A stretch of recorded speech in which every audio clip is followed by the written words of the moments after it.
Valentine day की खुशनुमा शाम थी। शाम का धुंधला धीरे धीरे गहरा हो रहा था। हाईवे पर एक बाइक तेज रफ्तार में चली जा रही थी। बाइक पर दो लोग सवार थे, एक लड़का और एक लड़की। उम्र यही कोई 20 से 22 साल। दोनों एक दूसरे के पुराने दोस्त थे। अक्सर मिलना होता था, बातचीत होती थी और यह मिलना जुलना कब प्यार में बदल गया उन्हें पता ही नहीं चला। लेकिन शुरुआत लड़के ने ही की। उसने एक दिन अकेले में लड़की को प्रपोज किया, एक प्यारा सा गुलाब देकर। लड़के की बात सुनकर लड़की चौंकी तो जरूर, पर हैरान नहीं हुई, क्योंकि कुछ दिनों से उसे भी कुछ कुछ होने लगा था। जब भी वह लड़के से मिलती थी उसे अच्छा लगता था। वह उसके साथ अधिक से अधिक समय बिताना चाहती थी, उससे बात करना चाहती थी, लेकिन वह इन भावनाओं को कोई नाम नहीं दे पा रही थी। इसलिए जब लड़के ने प्रपोज किया तो लड़की मन ही मन बहुत खुश हुई। उसने इग्नोर तो नहीं किया, लेकिन इकरार भी नहीं किया, बस इशारों इशारों में सहमति दे दी। लेकिन लड़का उससे संतुष्ट नहीं हुआ। उसने तय कर लिया था कि आज के दिन लड़की से उसके मन की बात कहला कर रहेगा। इसलिए उसने आज एक पार्टी का अरेंजमेंट किया था।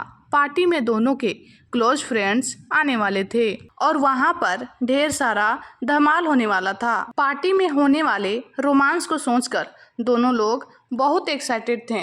तभी लड़के को न जाने क्या सूझा कि उसने अपना हेलमेट उतार कर लड़की को पकड़ा दिया और बाइक की स्पीड तेज कर दी। 70, 80, 90 पर कांटा पहुंचने पर लड़की को डर लगने लगा। उसे हेलमेट को पकड़ने में दिक्कत हो रही थी, इसलिए उसने हेलमेट को पहन लिया और जोर से बोली, मैं कहती हूँ स्पीड कम करो। नहीं, पहले आई लव यू बोलो। लड़के ने अपनी डिमांड सामने रखी। अच्छा बाबा, आई लव यू, अब स्पीड कम करो। नहीं, इससे काम नहीं चलेगा। गिव मी ए हग।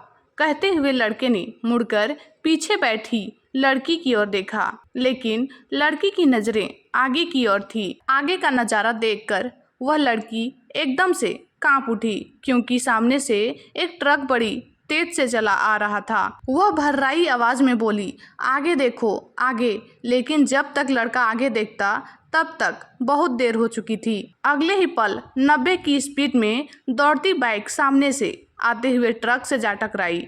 इसके बाद दोनों लोगों की आंखों के आगे अंधेरा छा गया। अगले ही दिन सुबह अखबार में खबर छपी, हाईवे पर ट्रक ने मोटरसाइकिल को टक्कर मारी। मोटरसाइकिल चालक लड़के की मौके पर ही मृत्यु हो गई, लेकिन पीछे बैठी लड़की बच गई। वो भी इसीलिए क्योंकि उसने हेलमेट पहना हुआ था।